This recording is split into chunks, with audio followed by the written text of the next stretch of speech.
नमस्कार मित्रों। ई गैरसैंण गैरसैंण के मन की बात में आज हम चर्चा करेंगे उत्तराखंड का बहुचर्चित ऐतिहासिक यूनिफॉर्म सिविल कोड बिल, जो कि ध्वनिमत के साथ उत्तराखंड विधानसभा से पास हुआ है।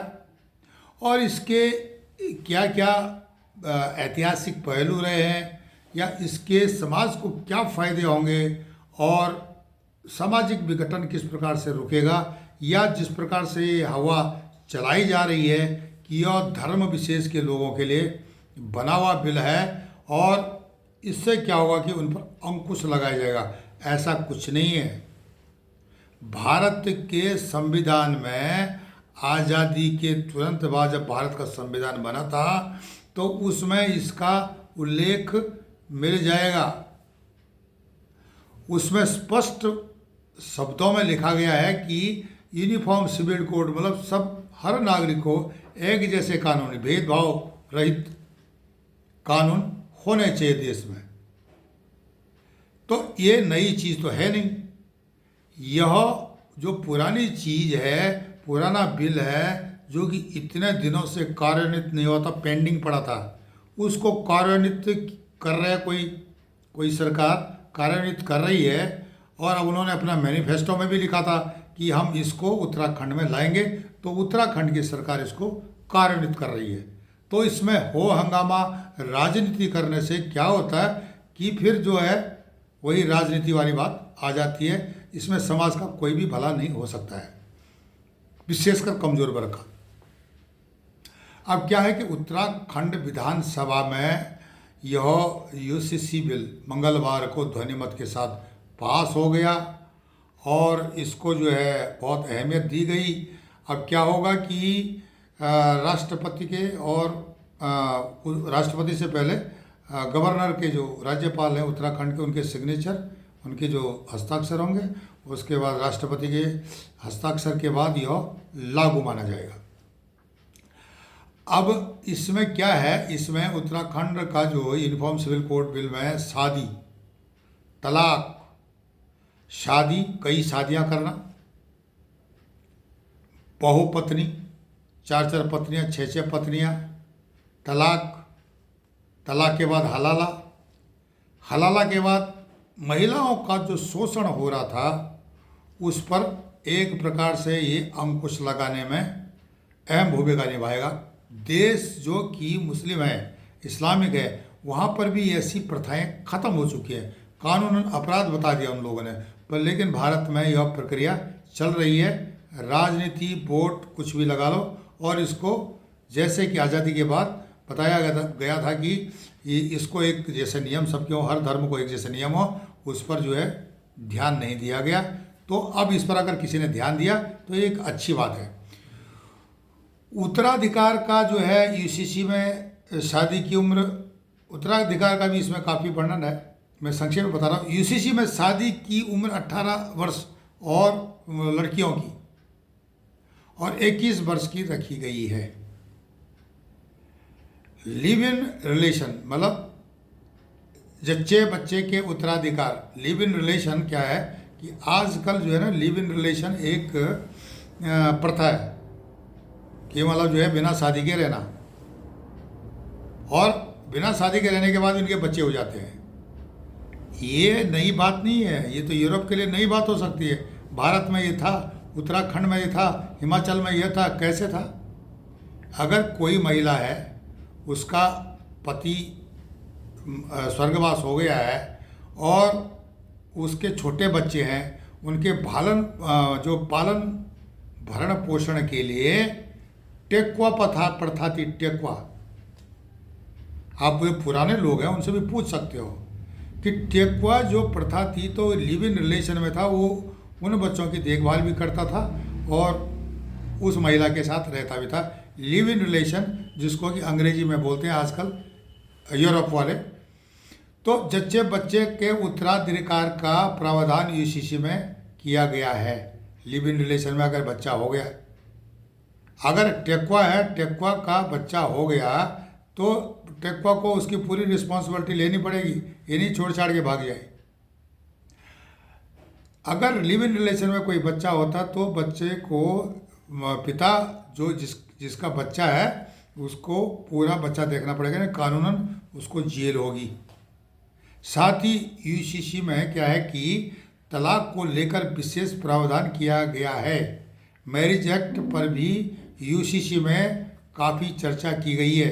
बिना रजिस्ट्रेशन शादी को अमान्य घोषित किया जाएगा। शादी के 1 साल तक तलाक की अर्जी नहीं दी जा सकेगी।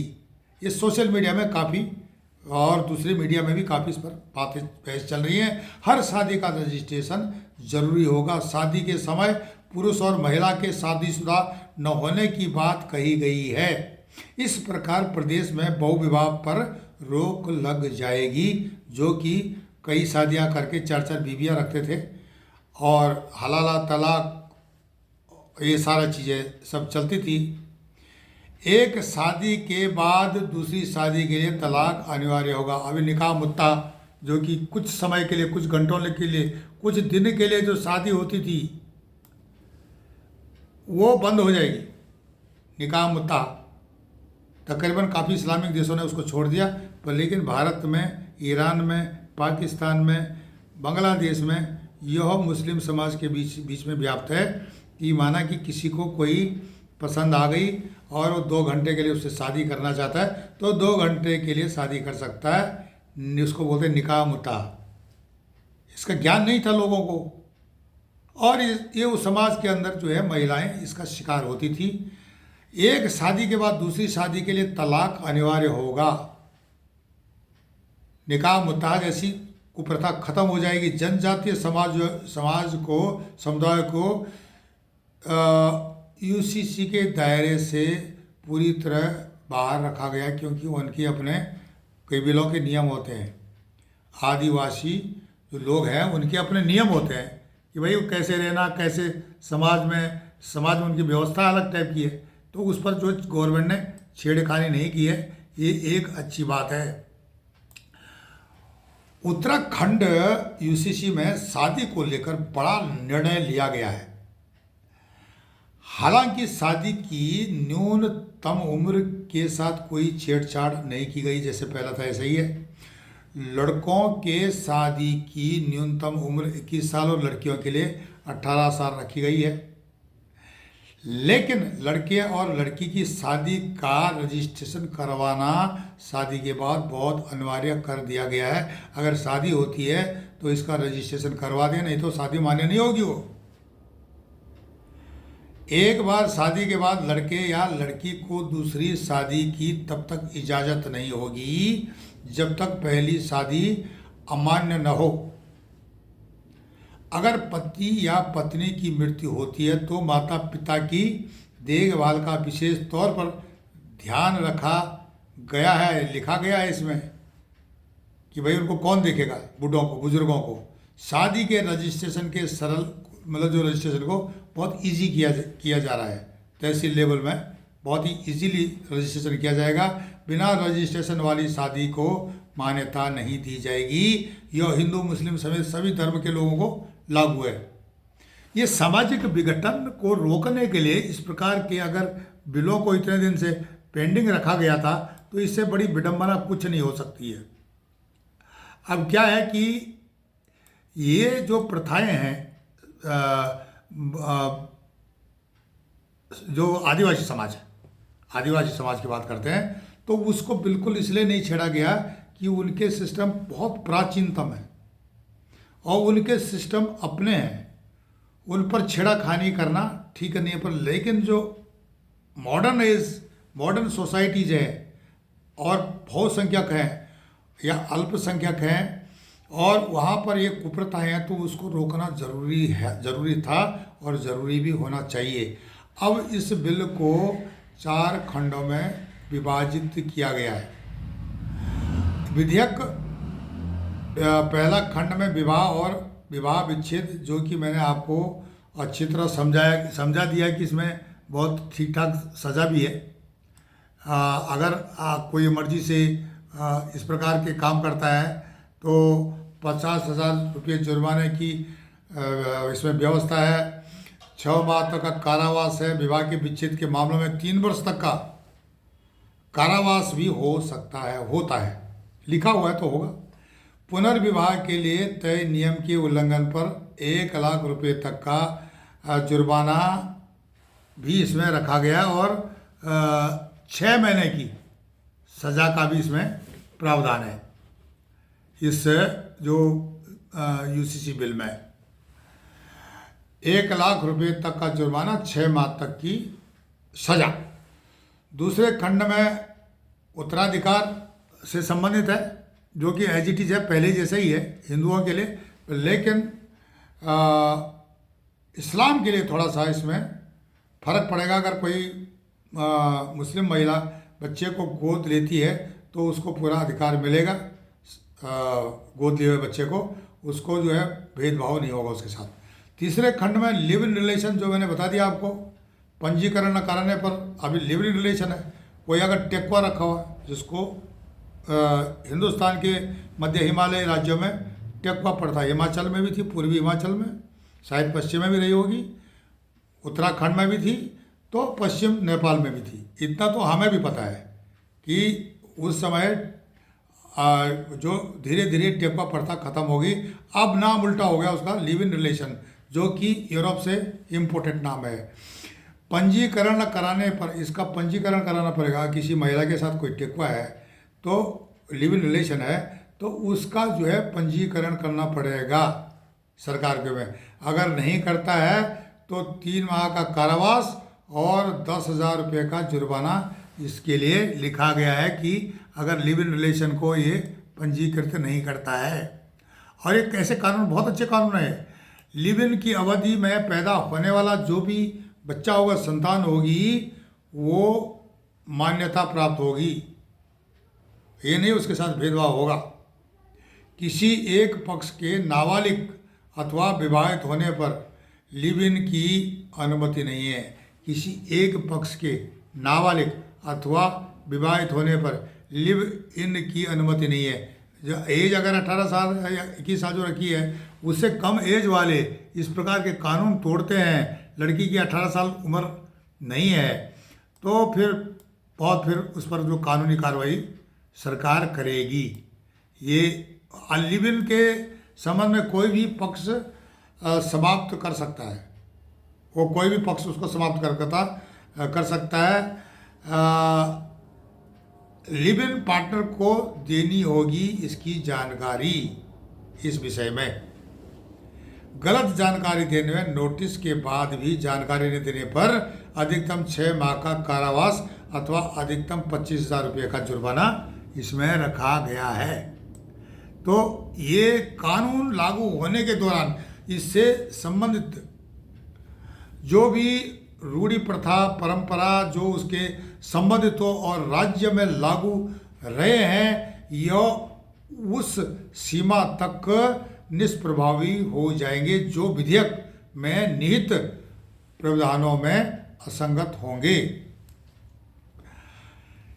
इसमें 392 धाराएं हैं और केवल उत्तराधिकार से संबंधित धाराएं 328 हैं। जैसे कि मैंने आपको लिव इन रिलेशन बताया, ये सारी समस्याएं क्यों पैदा होती हैं, बहुविवाह, हलाला से जो बच्चे होते हैं, तो इस प्रकार से उनको अधिकार नहीं मिलता है, विवाह विच्छेद। तो इन सामाजिक कुरीतियों को तोड़ने के लिए अगर ये बिल पास होता है तो इसका विरोध अगर कोई भी करता है, इस पर राजनीति करता है, तो मैं समझता हूँ ये ठीक नहीं है। अब इसमें देखिए, इसमें जो लोग थे वो अच्छे बुद्धिजीवी थे, इंटेलेक्चुअल लोग थे, जिन्होंने इसको जो है यूसीसी को बिल को पास कराया, मतलब बनाया, उनके कंधों पर था इसका ड्राफ्ट बनाने का। और अगर इस प्रकार के विद्वानों ने बनाया तो इसको मानना चाहिए। अब इसमें कई लोगों ने अहम भूमिका निभाई, जिसमें कि न्यायमूर्ति भी थी, रंजन प्रकाश देसाई जी, सेवानिवृत्त हैं रंजना प्रकाश देसाई जी, उच्चतम न्यायालय की सेवानिवृत्त की न्यायाधीश, जम्मू कश्मीर परिसीमन आयोग की अध्यक्ष, 1996 में मुंबई उच्च न्यायालय की न्यायाधीश 30 जुलाई 1973 में जो शुरू की वकालत और 1973 में गवर्नमेंट लॉ कॉलेज मुंबई से कानून से स्नातक परीक्षा उत्तीर्ण करने वाली और 1949 बॉर्न इतनी वरिष्ठ महिला है जिन्होंने न्यायमूर्ति हैं जिन्होंने की जो कि इसके भाग रहे हैं। उसके बाद न्यायमूर्ति प्रमोद कोहली जी 12 दिसंबर 2011 को सिक्किम उच्च न्यायालय के मुख्य न्यायाधीश बने। 28 फरवरी 2013 में सेंट्रल एडमिनिस्ट्रेशन में ट्रिब्यूनल के अध्यक्ष, जम्मू कश्मीर, झारखंड एवं पंजाब और हरियाणा उच्च न्यायालय के न्यायाधीश। 1972 में जम्मू विश्वविद्यालय से कानून में स्नातक की उपाधि ली इन्होंने और 1951 के बॉन्ड है, काफ़ी वरिष्ठ है, वही इसके भाग थे। तो वो देश के जो हैं इस प्रकार के लोग थे और इसमें उनकी जो भूमिका रही होगी आप समझ सकते हो, उनके अनुभवों के आधार पर रही होगी। मनु गौड़ हैं जो कि 2012 से देश की जनसंख्या वृद्धि से उत्पन्न समस्याओं को लेकर जन जागरण में सक्रिय योजना आयोग के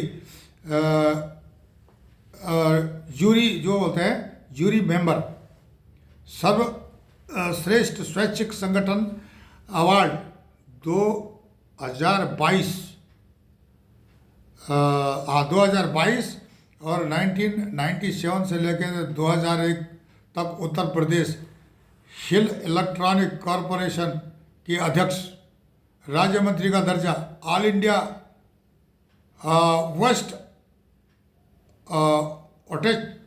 अवार्ड 1985 और 78 इनकी जो है जन्म है 1978। सेवानिवृत्त IAS शत्रुघ्न सिंह साहब 1983 बैच के IAS 17 नवंबर 2015 को उत्तराखंड के मुख्य सचिव बने थे। नवंबर 2016 में मुख्य सूचना आयुक्त उत्तराखंड, अगस्त 2021 में वेतन विसंगतियों की समिति के अध्यक्ष भी रहे। 1979 में IIT खड़गपुर से बीटेक इलेक्ट्रॉनिक, 1997 में अमेरिका में से मास्टर्स इन इकोनॉमिक्स उपाधि मिली इनको। इनकी जन्म तिथि 28 दिसंबर 1958 बताई गई है। ये सारी चीज़ें जो है आपके सामने इसलिए बताई जा रही हैं कि भाई इसको कार्यान्वित करने वाले ऐसे लोग हैं जिनका कि काफ़ी कुछ अनुभव रहा है और वे निष्पक्ष रूप से इसका भेदभाव को छोड़ करके आप बताए ना। इसमें शिक्षाविद उत्तराखंड की सुरेखा डंगवाल जी को हम भूल गए, उनका भी नाम है। वर्तमान में दून विश्वविद्यालय की कुलपति, अप्रैल 2007 से हेमवती नंदन बहुगुणा गढ़वाल विश्वविद्यालय में ये जो है अंग्रेजी विभाग में प्रोफेसर और विभागाध्यक्ष जो डिपार्टमेंटल हेड बोलते हैं प्रोफेसर और विभागाध्यक्ष 2000 में DAB फेलोशिप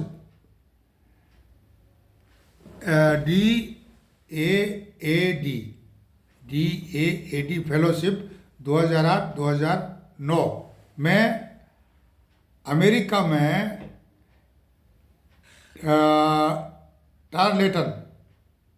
टायरलेटन स्टैंड यूनिवर्सिटी से विजिटिंग फैकल्टी